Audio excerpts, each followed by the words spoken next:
একটি ছেলেকে বলা এক বাবার হৃদয় ছোঁয়া কথা। বাবা ছেলেকে বললেন, নতুন বউকে গরুর গাড়ি নয় পালকিতে করে আনা হতো। জানিস কেন? যাতে সবাই বুঝে নেই একজন রাজরানীকে আনা হচ্ছে, সাধারণ বউকে নয়। পালকি থেকে নামার পরও সে যেন সারা জীবন ওই সম্মানেই থাকে। এটা তোর দায়িত্ব।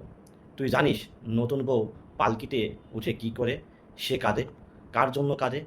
শুধু ফেলে আসা বাপ মার জন্য না, সে কাঁদে অজানা ভবিষ্যতের ভয়ে। তোর কাজ হলো ওই কান্নায় তার জীবনের শেষ কান্না হয় সেটা নিশ্চিত করা। এরপর সে কাঁদে মাত্র ২ বার। ১. মা হওয়ার আনন্দে। ২.